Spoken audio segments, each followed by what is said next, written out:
টাকা ইনভলভ ছিল?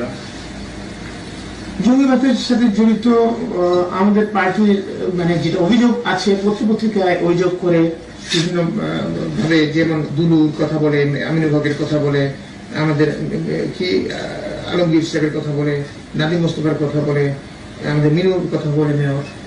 কিন্তু আমাদের যখন ইনকোয়ারির পরে মানে বিভিন্ন মানুষকে অ্যারেস্ট করা হলো, তখন কিন্তু এই নামগুলো আসেনি।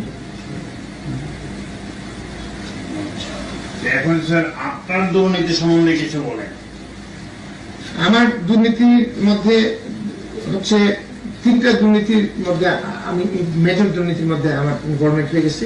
সেটার মধ্যে একটা হচ্ছে ওয়ালটন, একটা হচ্ছে ওয়ালটন বসুন্ধরা ওয়ারিদ। এছাড়া আমি কোন মানে মাইনর দুর্নীতির মধ্যে যে জমির কথা বলেছি, সাভারের জমির কথা, আরো দুই একটা হচ্ছে সাভারে 10 একর জমি, যেটা আপনার থাই অর্কিড একটা মানে কি জানি কি বলে থাই মাল্টিপল এগ্রো কারণেই তো ইমন ক্রস ফায়ারে পড়েছিল। ইমন এটার কারণে ক্রস ফায়ারে হয়েছে, আমি এটা মানতে রাজি না। কারণ ইমন ক্রস ফায়ার এটার কারণে হবে, সেটা আই ডোন্ট অ্যাকসেপ্ট ইট। কিভাবে অ্যাকসেপ্ট করবেন? কারণ ক্রস ফায়ার হয়েছে সেটা হচ্ছে ক্রিমিনাল হিসাবে, এবং ক্রস ফায়ার হওয়ার পরে আমি জেনেছি যে ইমন নামের সাংবাদিক বিপদ পত্রিকায় যখন এই হাসিনা একদিন বক্তৃতা দিয়ে দিছে যে ইমান আলী নাকি একজন হত্যা হয়েছে ইত্যাদি ইত্যাদি, তখন আমি খোঁজ করতে কোর্স করছি এবং জানছি, তখনই আমি জানছি। এবং আমি নিজেও জিজ্ঞেস করছি কেমনে করে কি হলো, তো এটা র্যাপ করেছে এবং র্যাপের কিছু খোঁজ নিয়ে জানতে পারবো। আপনার উৎকোচ বা আপনি যে অর্থ গ্রহণ করেছেন কার কার কাছ থেকে, সেটা একটু বলবেন? আর আমি একটু বলিনি দুর্নীতির প্রসঙ্গে, তো তিনটার দুর্নীতির কথা বলেছি আমি আসতেছি, সেটা আমি বলবো। আর স্বরাষ্ট্র মন্ত্রণালয়ের ব্যাপারে আমি একটু বলে দিই যে স্বরাষ্ট্র মন্ত্রণালয় আমি মানে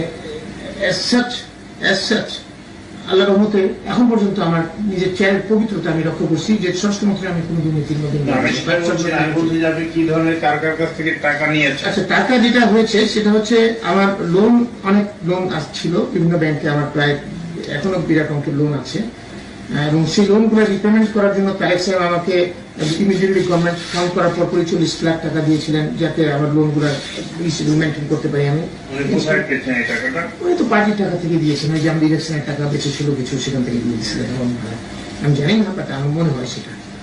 আচ্ছা, সেখানে গেল এটা। তার পরবর্তীতে আমার আরো অনেক টাকা লাগলো, কারণ আমি ডিস্ট্রিবিউট করলাম, ডিস্ট্রিবিউটের জন্য প্রায় হিউজ টাকা, এবং একটা ডিস্ট্রিবিউটমেন্টের জন্য ডাউন পেমেন্ট লাগে 10%, প্রায় 80 লাখ টাকা, 70 লাখ টাকা, 60 লাখ টাকা, আবার অনেকে ডাউন পেমেন্ট বাড়াই দিচ্ছে 10% বেশিও নেয়। সেই জন্য এটা বেড়ে গেছে। বেড়ে যাওয়ার কারণে আপনার তখন তারেক সাহেব বলে দিয়েছিলেন অবেদুল করিমকে একটু, তখন অবেদুল করিম আমাকে বিভিন্ন ধাপে ধাপে একবারে টাকা দেয়, প্রায় 2.5 কোটি টাকার মতো অবেদুল করিম সাহেব দিয়েছেন। আর তারপরে খোকা ভাইয়ের কাছ থেকে নিচ্ছি 50 লাখ টাকা, আমাদের ইস্যুর পরবর্তী পেমেন্ট করতে হয়, পেমেন্ট করার জন্য খোকা ভাই দিলেন 50 লাখ টাকা। আর পরে আবার যখন ইলেকশন আসলো, এখন এই তাছাড়াও 2006 সালে তারেক রহমান আপনাকে আরো একটা টাকা দিলেন, ইলেকশনের সময় আবার 50 লাখ টাকা দিলেন, যাতে তখন আমরা ইনস্টলমেন্ট পেমেন্ট গুলো রেগুলার রাখতে পারি, আরো 50 লাখ টাকা। এছাড়া অন্য কোথাও এই টাকাগুলো কি আপনি পেমেন্ট করেছেন? এটা এখনো পেমেন্ট করিনি, বাট এটা লোন হিসেবে আছে। 2002 সালে আপনি টাকা নিয়েছেন, এখনো পেমেন্ট করেন নাই, তার অর্থ ইট ওয়াজ দি টোকেন অফ গিফট। এটা পার্টি থেকে দিয়েছিল তারেক রহমান। জি, পার্টি থেকে শুধু আমাকে না, এই ধরনের আরো অনেককে সাপোর্টটা করেছে।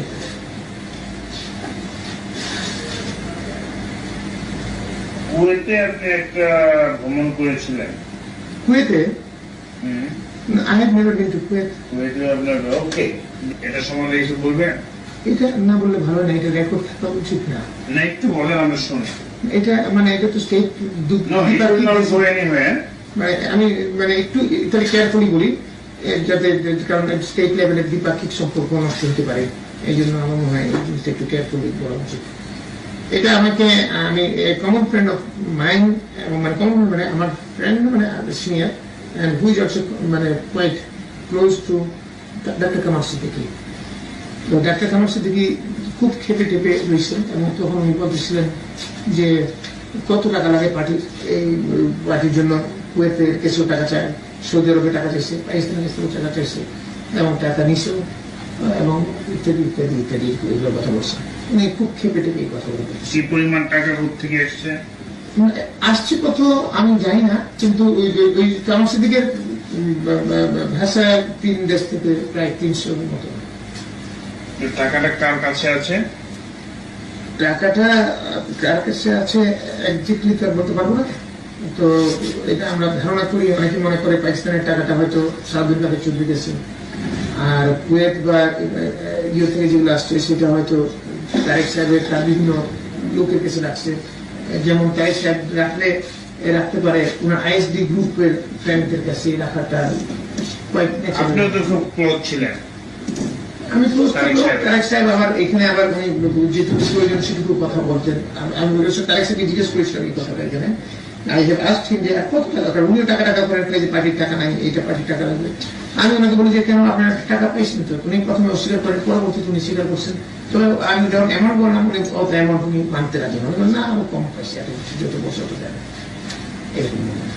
এক্ষেত্রে আপনার দুর্নীতি সম্বন্ধে আপনি কি অনুতপ্ত? আপনি যে পরিমাণ দুর্নীতি করেছেন? আমার ওই যে 3টি আমি বলেছি, অফকোর্স আমি অনুতপ্ত। I feel very very sorry about it.